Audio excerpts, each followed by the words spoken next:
Kiefer Abena masyadong malakas para sa Division 2 ng Japan B-League, kumamada ng 32 points sa kanilang back-to-back game, at RJ Abarientos at Matt Aquino connection, dalawang Pinoy sa isang Japanese ball club.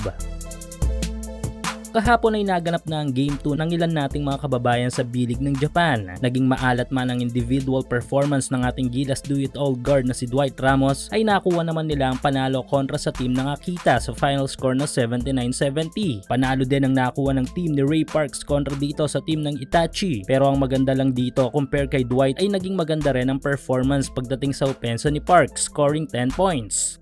Maliban sa talo ay naging masaklap din ang performance ni Terdy Ravena kontra Toshiba, kung saan ay nakapagtala lamang ito ng 5 puntos. Biglang bagsak ang performance ni Terdy kung ikukumpara natin sa kanilang Game 1 noong Sabado.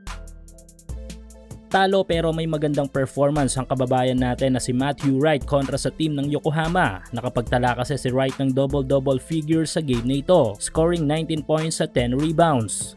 Talo din ang team ni AJ Edu na Toyama Grouses kontra dito sa team ng Osaka, at kahit nga naging kapos sa opensa si AJ scoring 6 points ay nagampanan pa rin ito ang kanyang role sa team. Ito nga yung isecure ang mga rebounds. Nakapag-rehistro lang naman kasi si AJ ng 16 rebounds sa larong ito. Naging makasaysayan naman ang naganap na laban ng Shinshu at Ibaraki dahil sa pagsasama ng dalawang Pinoy sa isang Japanese ball club. Ito nga ay si Matt Aquino at si RJ Abarientos. Baka nalilito ang ilan nating kababayan dito para sa mga wala pang ideya ukol kung bakit dalawang Pinoy sa team ng Shinshu. Si Matt Aquino kasi ay considered as a local dahil may dugo itong Japanese, habang si RJ Abarientos ang legit na Pinoy import. Magkasanib puwersang nakuha ni Abarientos at Aquino ang panalo kontra Ibaraki sa final score na 91-83. Kapos man sa punto si RJ ay ipinamalas naman ito ang kanyang magandang vision as a floor general, habang si Matt Aquino naman ay nakapagpamalas ng kanyang abilidad sa opensa. Mahaba-haba pa ang pagsasamahan ng dalawa nating kababayan na mga ito sa Japan, at tiyak na mas magandang development pa ang ating aasahan. Samantala sa Division 2 naman ng B-League, panalo ang nakuha ng team ni Bolik na Fukushima kontra sa team ng ating isa pang kababayan na si Adam na Yamagata sa final score na 82-71. Ngunit hindi nakalaro si Bolik at si Adams, at nakalagay na rason ay coach decision. Malaking chance ang posibleng may injury ang mga ito. Tila masyado naman yatang malakas para sa Division 2 si Kiefer dahil sa ganda ng individual performance nito sa kanyang team na Shiga Lake Stars. First game kasi ng Shiga kontra dito sa team ng Kumamoto ay nakapagtala si Keith ng 21 big points, kung saan ay nakuha pa nila ang panalo. Second game talo man ay nakapagtala pa rin ng magandang opensa si Kiefer, scoring 11 points sa game. Isang legit na starter si Kiefer sa Shiga na numero 1 inaasahan sa pagkakamada ng mga plays at the same time sa opensa din ng kanilang team.